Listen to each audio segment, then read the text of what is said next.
Hi, this is James Gordon here with a book review for October Terror. The book I'll be talking about today, Slugs by Shaun Hutson. Look at that sick cover artwork. I really like this cover. One of the rare times where the American edition is better than the British edition.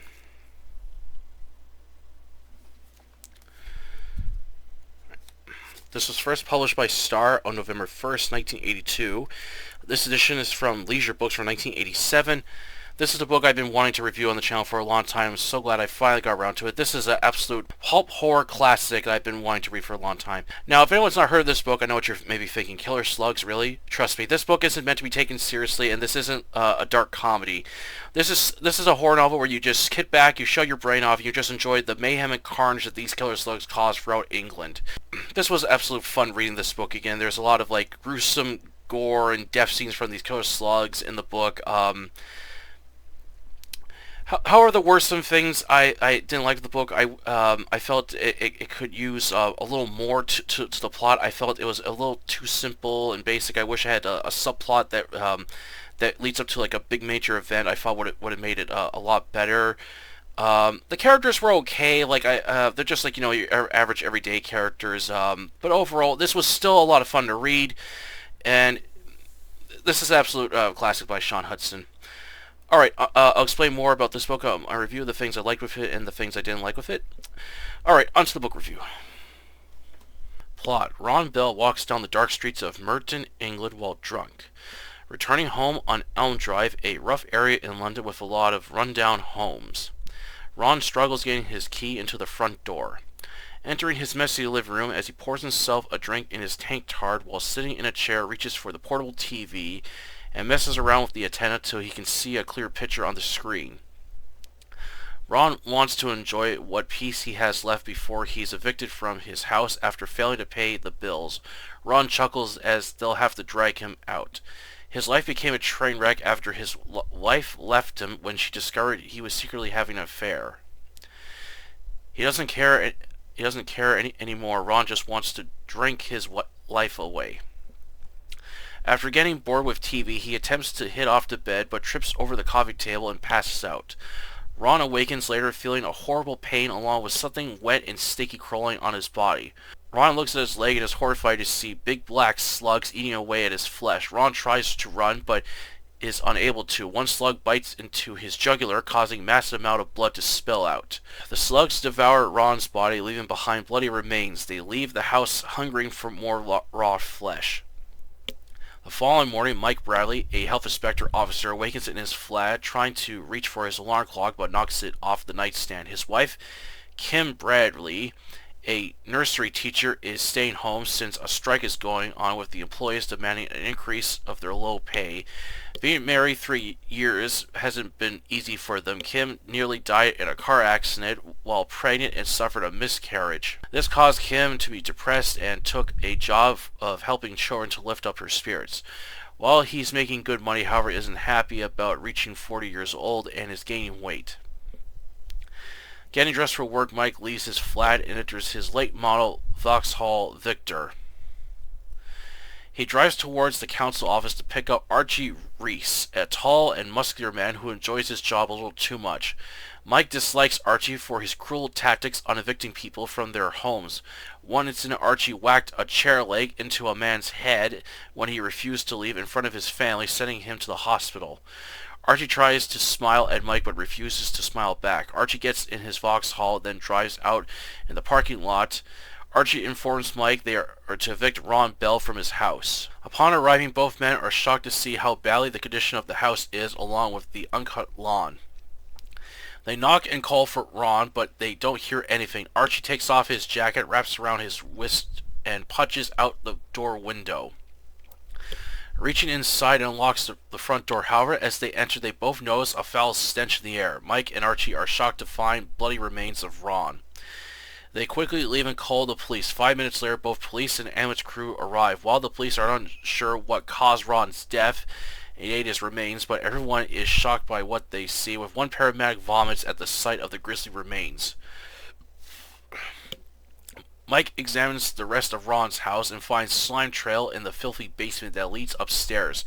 Puzzled by this, but with nothing else to go on, Mike gets into his Vauxhall and leaves.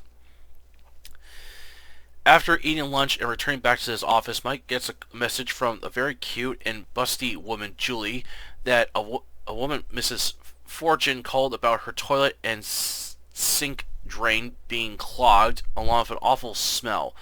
The boss wants him to check it out, and a sewage worker will aid him. Waiting outside of the office is Don Palmer, a short yet funny guy. Getting into his van, they drive to the other side of London. Reaching the house, Mrs. Fortune, an old large woman, invites them inside as Don tries unclogging the drain but is unable to, nearly getting his rod stuck. Don and Mike put on hazard suits and explore the sewers behind Mrs. Fortune's house. Don is unable to find what's clogging the drain, but Mike notices more of those slime trails as he realizes the sewer tunnel passes by Ron's house. Both men are unaware they are being watched by the big black slugs. Meanwhile, Bert goes to begin his shift at the butcher shop and is shocked to find all the hanging meat carcasses have been devoured with only bones remaining. Bert then notices a slime trail on the floor and the walls leading to the sewer drain. Later on that day, Harold is attending his garden in his greenhouse while preparing for a trip to Australia. After checking on his wife Jen, Harold goes back to the greenhouse to check on his tomatoes, but as he puts on his gloves, he suddenly feels something sticky and then a horrible pain. Harold tries getting his gloves off, but can't remove it as the slugs inside are eating away at his fingers. Blood pours out of the glove, along with the pain becoming worse. Harold attempts to amputate his wrist with a pair of garden shears. However, the blade isn't strong enough to slice through the bone. Jen comes rushing out in to see Harold in distress. Harold orders Jen to get the trowel and cut off his wrist. She hesitates, with Harold screaming in agony. Jen chops off Harold's wrist with blood gushing out, causing him to pass out. Jen runs out of the greenhouse screaming her head off, with neighbors looking out their windows to see what's going on. The slugs quickly slither away. The next morning, Mike is helping Kim in the garden, which he doesn't enjoy doing, along with sweating in the summer heat. Kim goes to get him a drink when he suddenly notices two large black slugs. When his wife returns, she is disgusted by them and wants Mike to kill them. He tries to get a better look at them while wearing his rubber glove, but nearly gets his finger bitten off. Mike takes off the glove and tells Kim to get a jar. Mike uses a small shovel and gets the slugs into the jar, then closes a lid and takes them over to the Merton Museum. They meet John Fowley, who studies living creatures and bugs. Mike shows Fowley the black slugs and is amazed by their size, but is shocked when Mike reveals one nearly bit his finger off, which he shows the damaged rubber glove. Foley takes the slugs to his lab and begins studying them, as he's never seen anything like this. Mike also shares his findings with Foley, believing the slugs might be linked to the death of Ron.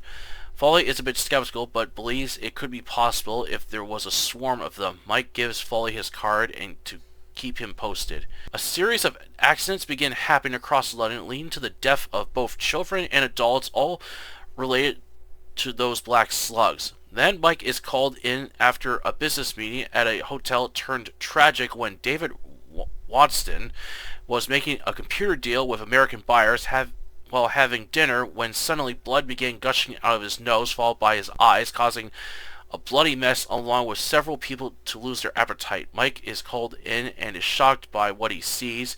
He notices large white worms sticking out of David's nose. He removes them and takes it to Fowley. Fowley looks at the worm and explains to Mike they are part of the slugs. If an animal or person eats a slug, they will be infected with a parasite that will feed off the host till it dies.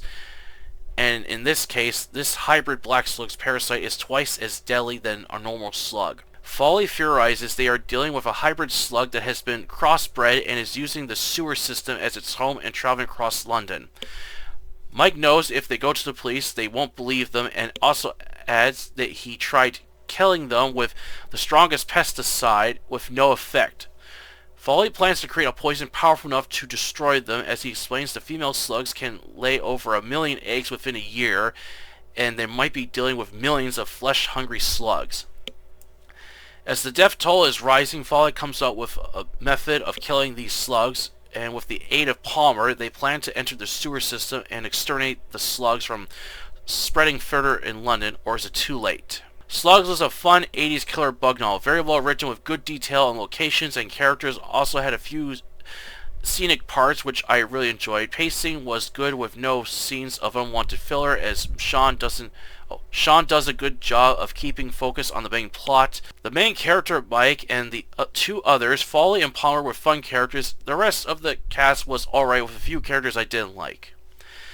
While there were good scenes of people being devoured by these killer slugs along with some gore, I wish there was more carnage, as I wanted to see these slugs causing chaos. Kind of wish there was a subplot which led to the slugs going on a massive killing spree during some outdoor event. That would have been fun. However, I still enjoyed this novel. It was a fun read. If you're looking for a good killer bug novel from the 80s, check out Slugs. Don't take it too seriously. Just kick back and enjoy watching swarms of slugs devouring people. It's a killer read. Alright, that's the review today. Hope you enjoy it, and I had a lot of fun reading Slugs again. It's been so long since I last read this book. I read Slugs several years ago when I was starting to collect horror, and I'm so glad I got this this nice edition of this book, because this is one of my favorite covers. The first time I saw this book in Value Village, when I saw this cover, I thought, I have to get this. This looks awesome, and it is. It's a very fun 80s pulp horror novel. So as I said, this book is a lot of fun to read. I absolutely enjoy watching the scenes of these swarms of these large black slugs, which they're described as like being the size of like your pointer finger or so. And these slugs, they can travel much faster than normal slugs, and they take a large bite out of their prey, regardless human or animal. They'll eat anything they can find. So I really enjoy reading the scenes of people being dumbfounded and terrified as they're being devoured by these slugs, and no matter what they try to get them off them, it doesn't work. They just get devoured within minutes by these things. There's a lot of really like gory scenes in the book, which I really enjoyed. I really like the beginning part of the book where Ron goes to his like messy house, and it's just like a really like in poor shape. And then he awakens after getting drunk and finds these slugs just devouring him, and he's absolutely terrified.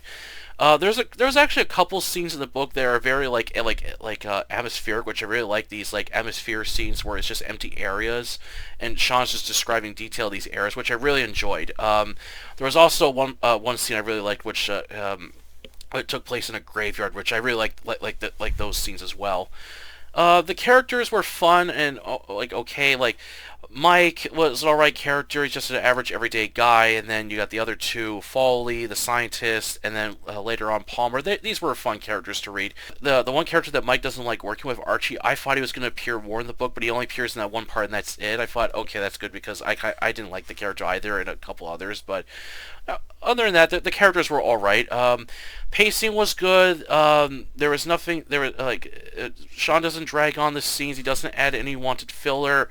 However, I wish he did add a subplot that could tie in with the slugs, as I felt this book needed more. Like we get a couple scenes of like death and carnage from these slugs, but not a lot. And I was hoping for more of that when I read it again. I was thinking, how great would it have been if Shaun had a subplot about some outdoor event and they just go on this like killing spree and just devouring all the people there. That would have been awesome if that was in the book. The ending was okay. I thought it could have been better, but overall this was still a fun read. I really enjoyed it.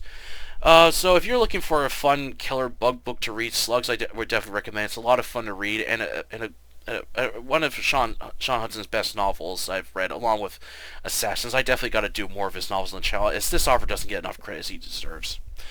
Alright, that's for the review today. Hope you enjoy it, and stay tuned as I will be doing the review of the sequel, Breeding Ground, next. So after you're done watching this review, go to the next review to hear my thoughts and opinions on Breeding Ground. Alright, that's for the review today. Hope you enjoyed it. Please don't forget to like this video and subscribe to October Library, the YouTube channel where I post book reviews, book hauls, or official content. Until then, I'll catch you later.